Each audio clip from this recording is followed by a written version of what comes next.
Hello One Piece fans, welcome back to my YouTube channel Mister Prince.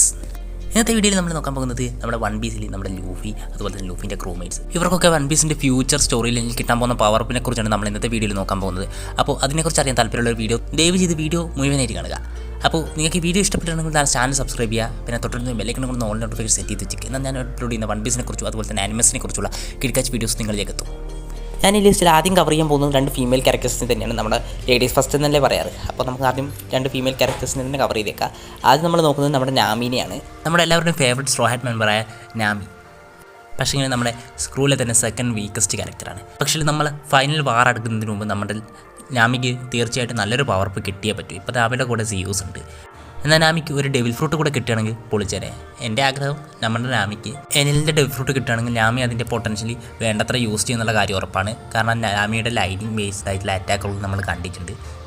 അടുത്തത് നമ്മുടെ റോബിനാണ്. Robin നമ്മുടെ straw ഹാറ്റ്സിലെ one of the strongest member തന്നെയാണ്. പക്ഷേങ്കിൽ നമ്മുടെ റോബിൻ ഫിസിക്കലി വളരെ വീക്കാണ്. അതുകൊണ്ട് തന്നെ നമ്മുടെ റോബിന് തീർച്ചയായിട്ടും ഒരു ആർമമെൻറ്റ് ഹാക്കിയുടെ ഒരു അഡ്വാൻസ് ആർമമെൻറ്റ് ഹാക്കിയുടെ ആവശ്യമുണ്ട്. അത് നമുക്ക് എന്തായാലും തീർച്ചയായിട്ടും ഭാവിയിൽ കാണാൻ പറ്റുന്ന കാര്യത്തിൽ സംശയമൊന്നും വേണ്ട. എന്നാൽ അടുത്തത് നമ്മൾ നോക്കുന്നത് നമ്മുടെ ജീംബേനെയാണ്. ജീംബയുടെ നമുക്കൊരു പവർ അപ്പ് കാണാൻ പറ്റില്ലെങ്കിലും നമ്മുടെ ലൂഫിയുടെ ക്രൂവിന് വളരെയധികം യൂസ്ഫുൾ ആകുന്ന ഒരു കാര്യമായിരിക്കും. ജീംബെ നമ്മുടെ ഫിഷ്മാൻ ഐലൻഡിൻ്റെ കിങ് ആവുകയാണെങ്കിൽ എല്ലാ ഫിഷ്മാൻസും നമ്മുടെ ജീംബെ പറയുന്നത് കേൾക്കുന്നതായിരിക്കും. അത് ലൂഫിയുടെ ക്രൂവിന് വളരെ അധികം യൂസ്ഫുൾ ആകുന്നതായിരിക്കും. പക്ഷേ ഇതിൻ്റെ ആവശ്യമുണ്ടെന്ന് എനിക്ക് തോന്നുന്നില്ല. വേറൊരു പവർ അപ്പ് എനിക്ക് ജീംബയ്ക്ക് കൊടുക്കാനും തോന്നുന്നില്ല.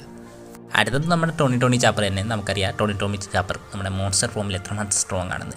അപ്പോൾ നമ്മുടെ ആ ചോപ്പർ നമ്മുടെ ക്യൂവിനെ എടുത്ത് പഞ്ഞി കിട്ടുന്നത് നമ്മൾ കണ്ടിട്ടുണ്ട്. ഈ ചോപ്പറിനൊരു ആർമമെൻറ്റ് ഹാക്കി കൂടെ കിട്ടുകയാണെങ്കിൽ പൊളിച്ചേനെ. അപ്പോൾ ഇത് മാത്രമാണ് നമ്മുടെ ചോപ്പറിന് കൊടുക്കാൻ പറ്റിയൊരു പവർ അപ്പ്. അടുത്തത് നമ്മുടെ ബ്രൂക്കാണ്. നമ്മുടെ ക്രൂവിലെ മ്യൂസീഷ്യൻ വളരെ സ്ട്രോങ്ങസ്റ്റ് ആയിട്ട് മെമ്പർ തന്നെയാണ്. സീരീസിൽ നമ്മൾ കണ്ടിട്ടുള്ളതിൽ വെച്ച് ഏറ്റവും ഓൾഡസ്റ്റ് ആയിട്ടുള്ള ക്യാരക്ടേഴ്സിൽ ഒരാളാണ് നമ്മുടെ ബ്രൂക്ക്. ഒരു നിയർലി ഇൻവിൻസിബിൾ ആയിട്ടുള്ള ക്യാരക്ടറാണ് ബ്രൂക്ക്. എന്നാൽ നമ്മുടെ ബ്രോക്കിന് കൊടുക്കാൻ പറ്റിയ പവർ അപ്പ് എന്ന് വെച്ചാൽ നമുക്കൊന്ന് മാത്രമേ പറയാൻ പറ്റൂ. നമ്മുടെ ബ്രോക്കിൻ്റെ ഡെവിൽ ഫ്രൂട്ട് അവേക്കൺ ചെയ്ത് മറ്റുള്ളവരുടെ സോളിനെ കൺട്രോൾ ചെയ്യാനുള്ള പവർ കൂട്ട ബ്രോക്കിന് കിട്ടുകയാണെങ്കിൽ ബ്രോക്ക് സീരീസിൽ തന്നെ വൺ ഓഫ് ദ സ്ട്രോങ്ങസ്റ്റ് ക്യാരക്ടറായി മാറുന്നത് നമുക്ക് കാണാൻ കഴിയും. ഇത് സംഭവിക്കുന്നതായത് സംശയമൊന്നും വേണ്ട. ബ്രോക്ക് എന്തായാലും ഫൈനൽ പറയാൻ തൻ്റെ ഡെവിൽ ഫ്രൂട്ട് അവേക്കൺ ചെയ്യാൻ നല്ല ചാൻസ് ഉണ്ട്. അടുത്തതായി നമ്മുടെ ഫ്രാങ്കിക്ക് കൊടുക്കാൻ പറ്റുന്നതിൽ വെച്ച് ഏറ്റവും നല്ല പവർ അപ്പ് എന്ന് വെച്ചാൽ മോഡിഫൈ ചെയ്യുന്നത് തന്നെ. ഇപ്പം നമ്മുടെ വേഗപ്പാങ്ക് കൂടെ ഉള്ളത് കൊണ്ട് തന്നെ ഫ്രാങ്കിക്ക് ടെക്നോളജിനെ കുറിച്ച് കൂടുതൽ അറിയാൻ പറ്റും. അതെന്ന് വെച്ച് തൻ്റെ ബോഡി കൂടുതലായിട്ട് മോഡിഫൈ ചെയ്ത് സ്ട്രോ ഹാറ്റ്സിന് ഉപകാരപ്പെടുന്ന രീതിയിൽ ഫ്രാങ്കിക്ക് മാറാൻ കഴിയും ഭാവിയിൽ. പിന്നെ ഫ്രാങ്കി നമ്മുടെ ആർമമെൻറ്റ് ഹാക്കി കൂടി മാസ്റ്റർ ചെയ്യുകയാണെങ്കിൽ പൊളിച്ചേനെ. എന്നാൽ അടുത്തത് നമ്മൾ നോക്കുന്നത് നമ്മുടെ ഗോഡ് ഊസാപ്പാണ്. നമുക്കറിയാം സ്ട്രോ ഹാറ്റ്സിലെ ഏറ്റവും വീക്കസ്റ്റ് മെമ്പർ. ബട്ട് സ്ട്രോ ഹാറ്റ്സിൽ ഏറ്റവും കൂടുതൽ പവർ അപ്പ് നമ്മുടെ ഊസാപ്പിന് തന്നെയാണ്. നമുക്കറിയാം നമ്മുടെ യാസാപ്പ് യൂഫസാപ്പിൻ്റെ അച്ഛൻ എത്രമാത്രം പവർഫുൾ ആണെന്ന്. അതുപോലെ തന്നെ നമ്മുടെ ഊസോപ്പ് മാറുന്നതായിരിക്കും ഭാവിയിൽ. ഇപ്പോൾ എൽബാഫിൽ എത്തിയിട്ടുണ്ട്. എൽബാഫിൽ നിന്ന് എന്തായാലും നമുക്ക് ഊസോപ്പിൻ്റെ നല്ലൊരു പവർ അപ്പ് കാണാൻ കഴിയുന്നുള്ള ഒരു സംശയമൊന്നും വേണ്ട. ഏതെങ്കിലും തരത്തിലുള്ള ഡെവിൽ ഫ്രൂട്ടോ അല്ലെങ്കിൽ അഡ്വാൻസ് ഒബ്സർവേഷൻ ആക്കി നമ്മുടെ ഊസോപ്പ് അവേക്കൻ ചെയ്യൂ എന്തെങ്കിലും ഒന്ന് നമുക്ക് കാണാൻ കഴിയൂ നമ്മുടെ എൽബാഫ് ആർക്കിൽ. അടുത്ത നമ്മുടെ സാഞ്ചിയാണ്. സ്ട്രോ ഹാറ്റ്സിലെ 3rd strongest member. Over 1 billion ബൗണ്ടിയൊക്കെ. എന്നാലും നമ്മുടെ സാഞ്ചിക്ക് നല്ലൊരു രീതിയിലുള്ളൊരു പവർ അപ്പ് വേണം.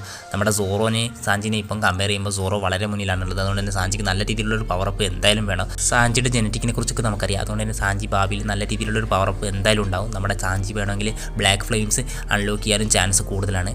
അടുത്തത് നമ്മൾ നോക്കുന്നത് സോറോ. നമ്മുടെ സോറോന് എന്തായാലും നമ്മുടെ വാനോ ആർക്കിലോ അല്ലെങ്കിൽ ഫ്യൂച്ചറിൽ എന്തായാലും ഒരു സോഡും കൂടെ കിട്ടുന്നതായിരിക്കും. സോറോ പുതുതായിട്ടൊരു സോഡ് എടുക്കുന്നതാണ് ഞാൻ ഉദ്ദേശിച്ചത്. അല്ലാണ്ട് 4 സോഡാവുന്നല്ല. അതുമാത്രമല്ല നമ്മുടെ സോറോ തൻ്റെ കോൺഗ്രസ് ആക്കി മാസ്റ്റർ ചെയ്യുന്നതായിരിക്കും. അപ്പോഴേക്ക് നമ്മുടെ സോറോ നമ്മുടെ ഷാങ്സിനൊക്കെ പോലെ ഡിവൈൻ ഡിസ്പാർച്ചർ പോലെയുള്ള പവർഫുൾ അറ്റാക്കുകൾ യൂസ് ചെയ്യാൻ പറ്റുന്ന രീതിയിലേക്ക് എത്തുന്നതായിരിക്കും. കിഡിനൊക്കെ വൺ ഷോട്ട് ചെയ്തത് നമ്മൾ കണ്ടിട്ടുണ്ട് ഷാങ്സിനെ. അതുപോലെ ഒരു നിലയിലേക്ക് നമ്മുടെ സോറോയും മാറുന്നതായിരിക്കും. അടുത്തത് നമ്മുടെ ലൂഫി തന്നെയാണ്. നമുക്കറിയാം ലൂഫി വളരെ പവർഫുൾ ആയിട്ടാണ് ഇപ്പോൾ ഉള്ളത്. ഗിയർ 5 ഒക്കെ അവേക്കൺ ചെയ്തിട്ടുണ്ട്. പക്ഷേ ഗിയർ 5 മാത്രം പോരാ, നമുക്ക് അതിലും മേലോട്ടേക്ക് പോകണം നമ്മുടെ ലൂഫി. ഇപ്പോൾ നമ്മുടെ ലൂഫി തൻ്റെ ഡെവിൽ ഫ്രൂട്ടിൻ്റെ വെറും 10% പവറായിട്ട് യൂസ് ചെയ്തിട്ടുള്ളൂ എന്നൊക്കെയാണ് പറയുന്നത്. നമുക്ക് എന്തായാലും എൽബാഫ് തന്നെ കാണാൻ പറ്റും ലൂഫി തൻ്റെ ഡെവിൽ ഫ്രൂട്ടിൻ്റെ പുതിയൊരു ഘട്ടത്തിലേക്ക് പോകുന്നത്. കാരണം എന്താണെന്ന് വെച്ചാൽ നമ്മുടെ ഫേക്ക് ഷാങ്സ് വെച്ചുള്ള ഫൈറ്റിൽ ലൂഫി എന്തായാലും തൻ്റെ ഗിയർ 5ൻ്റെ പവർ മാത്രം മതിയായില്ല ലൂഫിക്ക്. എന്തായാലും പുതുതായിട്ട് എന്തെങ്കിലും ഒന്ന് ലൂഫി ചെയ്യാതെ നമ്മുടെ ഫേക്ക് ഷാങ്സിനെ നമുക്ക് ഡിഫീറ്റ് ചെയ്യാൻ പറ്റില്ല. അതുകൊണ്ട് തന്നെ നമുക്ക് ലൂഫിയുടെ ഗിയർ 5ൻ്റെ പുതിയതെങ്കിലും സ്നേക്ക് മാനൊക്കെ പോലെയുള്ള പുതിയതെങ്കിലും തരത്തിലുള്ള ഫോം കാണാൻ കഴിയുന്നതായിരിക്കും എൽബാഫ് ആർക്കിൽ. നമുക്ക് എന്തായാലും കാത്തിരിക്കാം.